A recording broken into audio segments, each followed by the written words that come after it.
A question I often get asked when I say I'm a sleep trainer is, oh, can you sleep train me? And the answer is yes, you absolutely can sleep train yourself. And I'm going to tell you how. Stay tuned. Welcome to Parenthood Prep, the only show that helps sleep-deprived parents and overwhelmed parents-to-be to successfully navigate those all-important early years with their baby, toddler, and child. If you're ready to provide the best care for your newborn, manage those toddler tantrums, and grow with your child, you're in the right place. Now, here's your host, baby and parenting expert, Devin Clement. Hello, and welcome back to Parenthood Prep, the podcast that prepares you for parenthood, or as I found out this weekend, you can listen to even when your kids are grown and potentially have kids of their own. I went to Burning Man, obviously, which I've talked about. It was great. Lots of kids there. In fact, I saw a woman, I was about to compliment her outfit, which was gorgeous. It was like this corset and ballroom skirt, and she looked amazing. And I tapped her on the shoulder, and she turned and she was holding the tiniest baby, maybe 8 weeks or 2 months. And I was like, God bless you for coming here with this tiny baby. Not because I think the baby can't handle it. Babies can handle anything. A baby can certainly handle Burning Man. But to try to be parenting a newborn and dealing with all of the challenges of Burning Man at the same time, and I assume she gave birth to the baby, being however many weeks postpartum, so just physically dealing with those challenges, that is not the standard that you should hold yourself to when you have a baby. That is crazy. She was doing amazing, but not everyone has that. Whatever. She was doing great. Lots of families with little kids. One family had a 5-year-old, a 2-year-old, and a baby. I was like, okay, cool. You guys are living the life. Probably not something I would choose to do because each of those things individually is challenging enough. There were certainly times during the week where I just needed to go take a break, rest in my tent, get some extra sleep or just escape the heat. And if I had to be caring for babies and kids, I'm barely feeding myself when I'm there. I think you just kind of relax though and use a lot of convenience options food pouches and just easy things to feed them because that's what we do with ourselves, right? Our camp provides a really wonderful dinner every night that we all take turns helping to cook. But, during the day, we're eating protein bars and granola bars and dry cereal and pretty much whatever we can get our hands on, plus whatever other camps are providing. So to think about doing all that while also trying to feed 3 children, just my hat is tipped to every single one of these parents who brings a baby to Burning Man. And then after Burning Man, we went to my partner's brother's wedding, which was beautiful in this apple orchard in Michigan. And while I was there, of course, I saw some of his family members and his family friends, and a couple of them actually mentioned the podcast. So hi to everyone out there who's listening in Chicago and Michigan and Ann Arbor and all of those places. So I'm so happy to hear that it is something that you're enjoying, even if the topic isn't something that's always applicable. However, today we're going to take a departure from talking about babies, and I want to talk about you. I want to talk about grown-up sleep because it is so critically important and we overlook it so much. If you look at, the big health gurus out there, especially those manly man podcasters talking about workouts and clean eating and all this stuff. What are they doing? They're waking up at 4 a.m. and they're not going to bed at 6 or 7 p.m. Everyone I know who's a workout fiend does not focus enough on sleep. And it is as important as diet. It is as important as exercise. In fact, I would say it is more important than those things because you know what? When you're tired, you're not going to do a great job exercising. You're not going to be feeding yourself, nutritious foods. You're going to be reaching for those convenience foods and things like that. I see it with myself. I also know that when you're tired, your body tends to crave different things. I don't like to, say anything about good foods or bad foods because I think all food is just food and you eat what you eat. But for instance, if you're trying to eat less sugar, you're going to eat a lot of sugar if you're very tired. So, all of those things I think it's just so important. And there's a few sleep scientists that are coming out now and talking about how important it is for adults to get a full night's sleep, but it's just not enough. I want to see so many of these wellness influencers just instead of talking about getting up at 5 a.m. so that you can have peace and quiet, talk about sleeping until 8, sleeping until 9, getting your whole family on a later schedule or whatever it takes for you to get enough sleep, because it's just so, so, so, so critical. I have always been really fortunate to be a good sleeper and not have too much trouble sleeping, even from when I was a baby, which, as I've mentioned before, my mother thought made her, the queen of motherhood. And actually, as it turns out, it was just her having a unicorn baby who was a good sleeper right from the start. It doesn't hurt that I was born close to 10 pounds and almost 2 weeks late. So I was basically born 2 weeks old and already ready to get into some good routines. But just a side note, a funny thing is that a few years ago, I came across my baby book and I posted a picture of the page of me being 2 months old on social media. And a lot of my very lovely, well-meaning, like doula and lactation consultant friends saw that at 2 months old, I was taking 4 7-ounce bottles a day and sleeping from 8 p.m. to 8 a.m. and were horrified. Like, oh my gosh, a baby shouldn't be eating that much. You should be eating during the night at 2 months old. And I was like, yeah, but guys, listen, I'm 36 and I'm fine and great. And I've been a great sleeper my whole life. And I feel like trying to give my mom a hard time for parenting that she did in the early 80s, which worked out beautifully, maybe is not where we want to be focusing our energy. And maybe we shouldn't be critiquing other people's parenting at all, since clearly the way that you think things should be happening are not what was happening there. And it turned out great. And I'm not saying that that was a fluke. I'm saying that that is a normal thing. Some babies want to eat a lot and want to sleep a lot. And you're very lucky if you have one of those. All babies want to sleep a lot. They just can't usually as much. So anyway, like I said, we're not talking about babies. That was just a side note about me as a baby. So now I'm going to get focused back on the topic, which is how can you as an adult get more sleep? How can you sleep train yourself? Something that happens often is I'll be sleep training a baby or I'll be talking about sleep training and some adult, the dad or the grandpa or the friend or whatever is like, oh, can you sleep train me? And I always say, I sure can, but you're not going to like it. And I'm going to tell you, you're probably not going to like what I have to say. But if you're not getting good sleep, you need to do it. You need to just get better with it. And honestly, I have to re-sleep train myself probably like once or twice a year because I will fall into some really bad habits. I'll start, staying up way too late when I have to get up early in the morning. The biggest thing that I'm guilty of is waking up super early in the morning, like 6 or 7, and maybe I have to pee or whatever, or a cat wakes me up or something. And then instead of going straight back to sleep like I should, I pick up my phone, I start looking at texts, I start scrolling Instagram, checking email, looking at the news, all the things that you do in the day. And the next thing you know, my brain is totally stimulated. I've been looking at my phone for an hour and now it's almost time to get up and there's no way I'm going to be able to fall back asleep. And meanwhile, I'm now exhausted and it's time to start the day.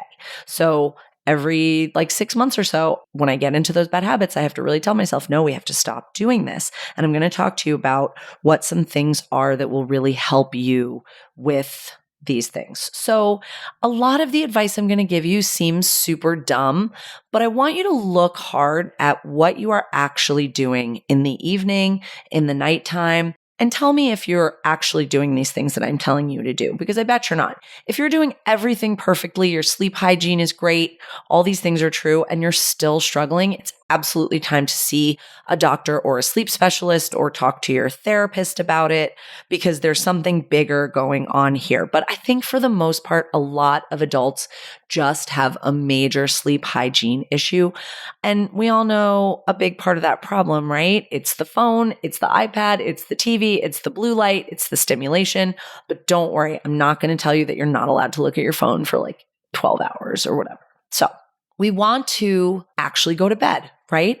What is better than when you are tired, being in your comfy pajamas, whatever you wear to bed, getting under the covers of your cozy, wonderful bed and just laying your head on the pillow and snuggling up and going to sleep. It is the best feeling in the world. It's my favorite thing.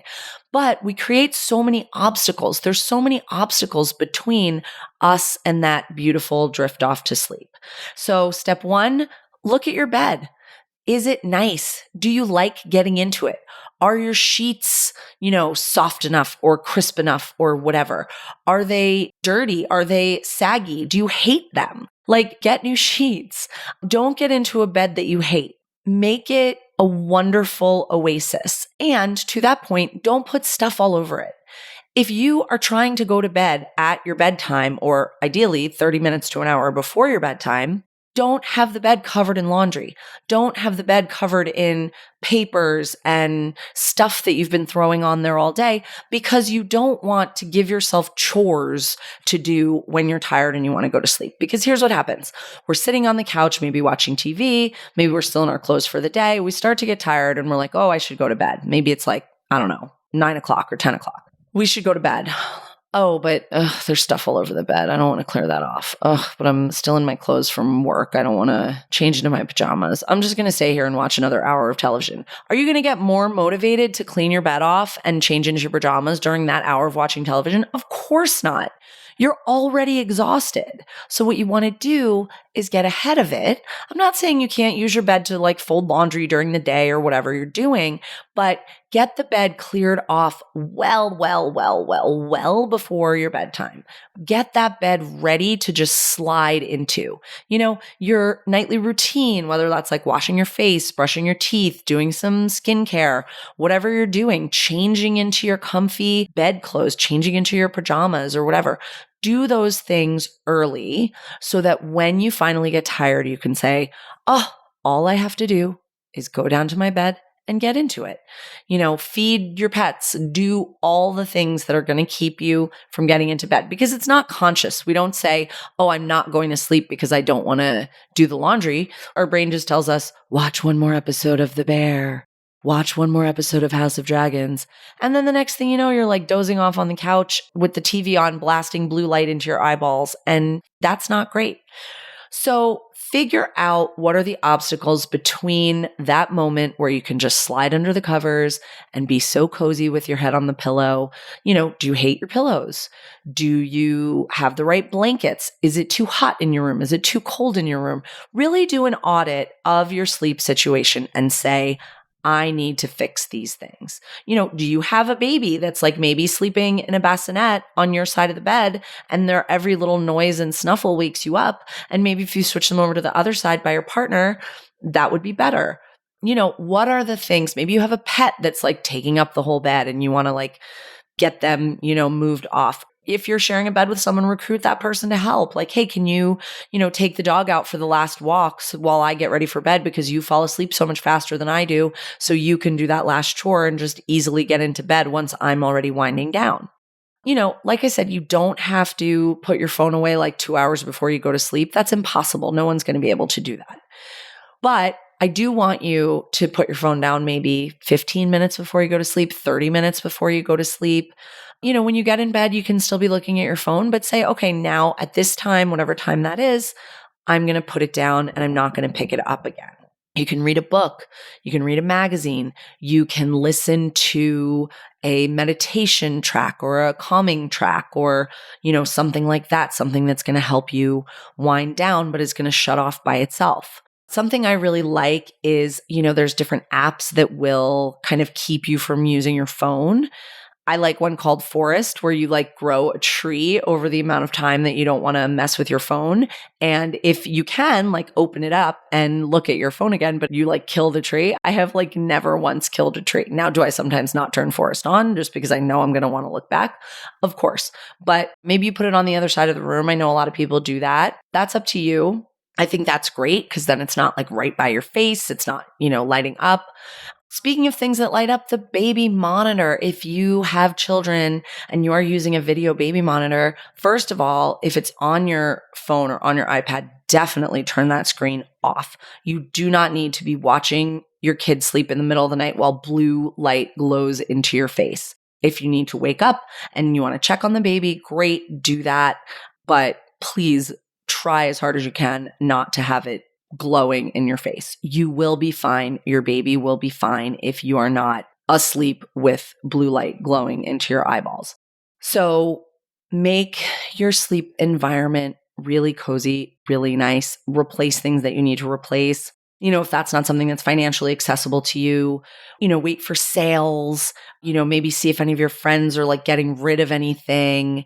My mattress that we sleep on is a hand-me-down from my friend that I used to nanny for, because when I lived with her as a nanny, I loved it so much. And she said, I'm getting rid of the guest bed. And I said, oh, wow, I'm moving and I could really use a new mattress. And I loved sleeping on that. Can I have it? So our mattress is a hand-me-down from 10 years ago that was old when we got it, but it's so comfortable and it's so great.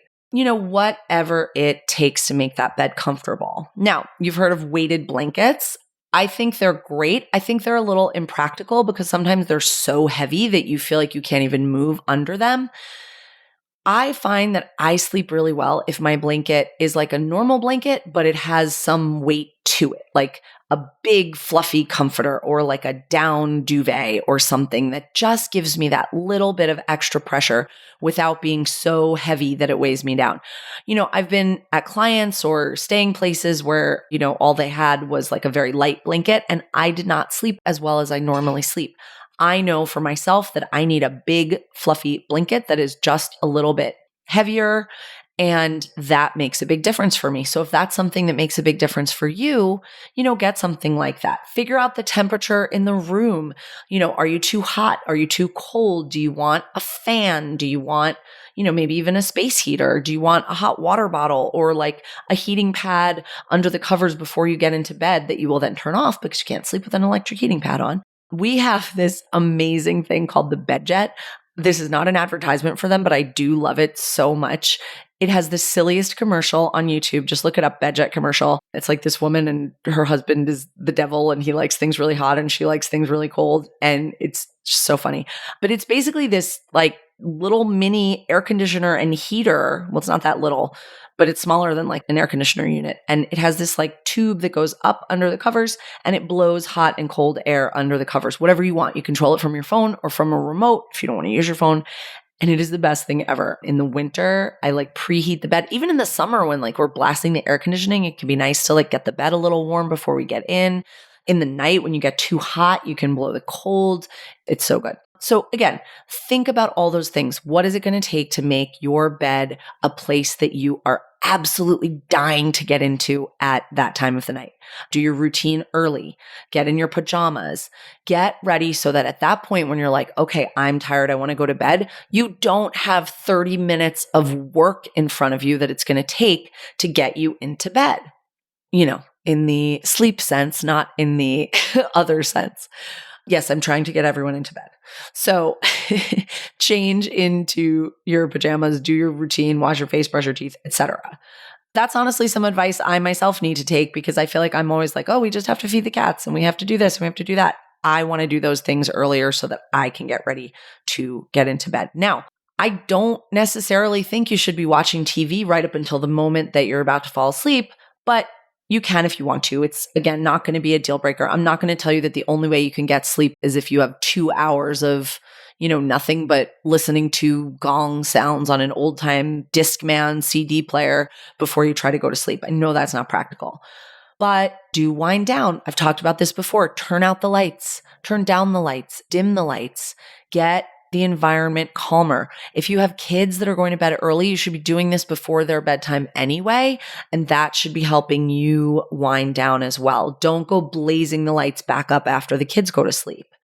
Try if you can to eliminate at least like stressful things that you're doing. Don't look at your work email right before you fall asleep, for that like hour or so before bed. Just do something enjoyable. Don't read the news. Don't watch the news. Give that a break. It is going to fire your mind up. It's going to get your brain going. You are allowed to be uninformed for 1 hour before you fall asleep because you're going to be uninformed all night unless you wake up in the middle of the night and start looking and reading the news again, which I know some of you are doing. Stop it. Don't do it.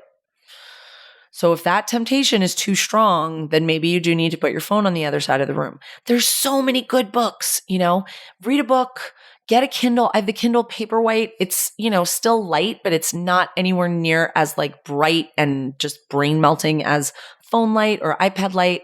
Do that. Here's another piece of advice you're going to hate.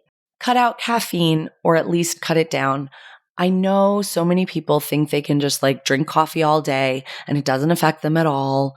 But if you're having trouble sleeping, just try it and try it for a while because it takes a while to really adjust. You can wean off. You can, not drink coffee or whatever your caffeine of choice is after a certain time in the morning.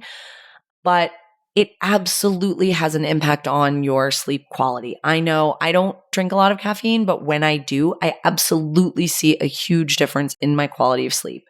So, I love that for you. I love that you're enjoying that, but you have to figure out how to not let it have a major impact on your sleep and your life. Cut back on caffeine. I know it's such a vicious cycle because you're not getting enough sleep, so you're tired, so you need the caffeine to wake you up, and then that affects your sleep. So then you sleep worse. So then you need the caffeine and so on and so on. But try to pick, a time period that's maybe not so busy at work or on the weekend or something like that, and just see if you can start weaning down a little bit.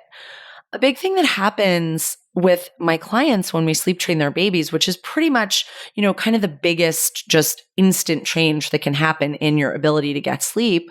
You go from getting woken up 6 to 10 times a night by your baby, or even 2 or 3 times a night by your baby, to suddenly that's not happening anymore. A lot of times the parents tell us that they are now not sleeping well. And it's because it takes a little while to adjust to all of the chemicals in your body, behaving differently. When you're tired, just like your baby, you're pumping adrenaline and cortisol, and it's really hard to wind down from that. And when your body's used to having that all the time, suddenly it doesn't, because suddenly you are sleeping, you can actually feel a lot worse for a little bit, just like a week or even just a few days before you start to feel better. So if you start cutting out coffee and you start sleeping a little better and you start feeling worse, that's normal and that's part of the process. A lot of times parents tell me the first time they themselves sleep through the night after we sleep train the baby, they feel crappy. And that's because your brain and your body just doesn't even know what to do with itself, and your baby too. They can start acting more fussy and weird for a little while after they start sleeping because your brain and your body is just adjusting to this massive, massive change that it's just gone through, where suddenly you're getting healthy amounts of sleep again and your body doesn't know what to do with it. It's like freaking out. Like, where's all of our adrenaline and cortisol? You don't need it, babe. You don't need it, body. We're doing great. We're getting sleep. Get in, loser. We're going sleeping. So that is something you may want to watch out for. As you start sleeping better, you might start noticing that you're feeling a little bit worse. That is temporary. It will pass. Just keep up the good work. Keep sleeping. I'm not a physician. I'm not a doctor. I can't speak to supplements and things like that. That's something you should definitely talk to your doctor about. What's going to be the most effective. I do know that there are some things that keep you awake that you should maybe, in addition to caffeine, maybe not be taking. I had a period of time where I was drinking a lot of emergency like powder, and I would have it at night, and then I was like sleeping really poorly. And the reason I was taking the powder was because I was having terrible eczema flare, and somebody suggested it to me as a way to calm that down. So I thought I just wasn't sleeping because I was covered in my whole body in eczema. I looked into it, and it has a ton of like certain B vitamin, I don't even remember which it is, that actually like stimulates you and keeps you awake. It was basically like I was, drinking a big cup of coffee right before bed. Of course I wasn't sleeping. And when I cut that out, I started sleeping better. So pay attention to what you're putting in your body at night, for better or for worse, and in the later part of the day. You may want white noise. It works great for babies. It could work great for you too. If you're going to do white noise, I suggest using like a little white noise machine. I love the Electro fan, or the Dome is a good one. Just different ones, that people like. I would ideally not like you to use your phone. If you have to, you have to, but ideally get a little white noise machine or use a fan or something like that. That feels good for you.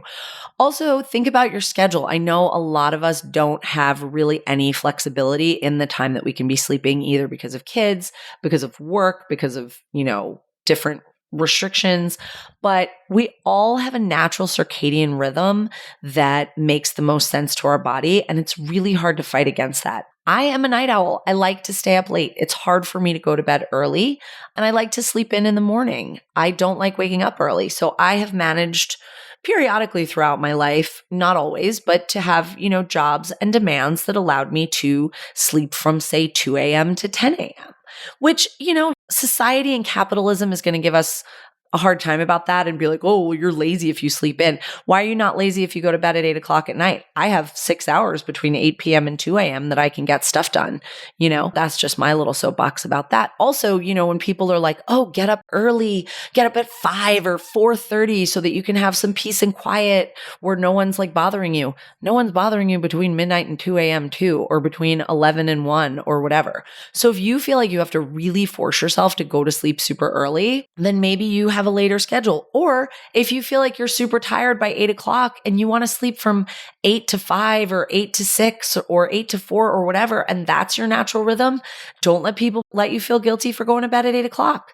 Figure out what's going to feel really good to you and do that. And if you're able to, get your family on that schedule, do that too. Get your pets on the schedule that works for you. Like, we don't feed the cats early in the morning because I like to sleep in during the week and my partner likes to sleep in on the weekends. And they just know that their life is that they start their day at 10 and get their last feed at, 1 a.m. or whatever. So whatever makes sense to you in your life, work around it. Quick funny story about pets. I was dog sitting for a family I babysat for years ago when I was in college. And they were like, oh, Dev, the dogs get up really early. I know you don't like to get up early, but you're going to have to with the dogs. I was like, of course, I'll get up whenever they wake me up. That's the job. I don't mind. I'll let them out. I'll feed them, whatever. The first morning I wake up, both dogs passed out, snoring in bed with me. I look at my clock. It was like 10:30. I was like, they only get up so early because you guys get up early. Like, they will sleep on the routine of whoever they are with. It is fine. So, all those things get into that routine. If you, have a baby and you're doing a dream feed or you're doing like a last feed with your baby, get all ready for bed before you do that so that you can slide right into bed right after. Just to recap what we've talked about, you want to remove all the obstacles between you and that moment of delicious, cozy, under the covers, falling asleepness. You want to wind down in the hour or so before bed. You don't want too much stimulation. You don't want too much light. You don't want too much stress and, anxiety and things, scurrying around in your brain. You don't want a lot of blue light, just anything that's going to get you riled up. You want to make your sleep environment really wonderful, just really fantastic. If there's something that you're like, oh, I don't like my bed because of XYZ, remove that obstacle. Just get rid of it. Do whatever you need to do to improve that for yourself because you deserve it and your health deserves it and your kids deserve it and your pets deserve it and your coworkers and your friends and just you deserve it. And think about cutting out caffeine and seeing what else you might be ingesting or taking that could be making you stay awake. And again, if you do all of these things, you have perfect sleep hygiene and you still can't sleep, then it's time to talk to the doctor. It might be time to talk to the doctor before this too, but they might also just tell you that you need to be better about going to bed on time. And if you wake up in the middle of the night or you wake up too early in the morning, don't pick up the phone. Don't start stimulating yourself. It is still sleep time. You can read your book, you can read a magazine, you can lay quietly, you can listen to a meditation track or whatever, but don't start getting your brain all stimulated because then the next thing you know, you're not going to have enough sleep overnight. So I can't wait to hear how everyone's journey to sleep training themselves is going. Make sure to follow us on Instagram at Happy Family After, and I will talk to you soon. Bye. All right, listen up, folks. We love to joke around, but it's time to get real. And that real talk, it's all about giving your babies the roasting they deserve. Yep, you heard it right. We're calling for an epic baby roast. We want you to drop a voice note on our website and call out your little ones for their adorable crimes. Did your baby spit up on your brand new dress the second you put it on? Or maybe they decided to scream through your sister's wedding vows? We want to hear all the juicy details. Head over to happyfamilyafter.com or hit the link in the show notes. Every page on the site has a button on the side for you to record straight from your phone. Your story might just make it onto an episode of the Parenthood Prep podcast. We can't wait to hear. Thanks for listening to this week's episode of Parenthood Prep. If you want to learn more about the services Devin offers, as well as access her free monthly newborn care webinars, head on over to www.happyfamilyafter.com.